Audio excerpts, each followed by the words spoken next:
Hello guys, ayan, update ko lang po kayo sa ating mga leaf propagation na hanging propagation po ng ating mga Purple Delight. Ayan, kung makikita nyo guys, ayan, update ko po kayo kasi nga, ito na po yung mga napitas natin guys.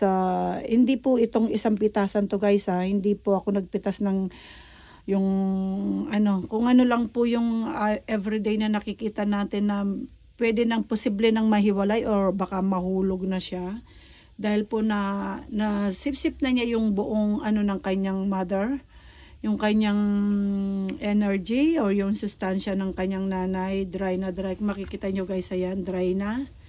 So yung iba meron pa talaga, ayan, meron pa talagang liquid yung kanilang mga dahon na dun pa sila kukuha ng mga sustansya. So guys, ayan po. Halos na pila pa na natin itong ganitong pots natin guys. Itong makikita nyo, ayan.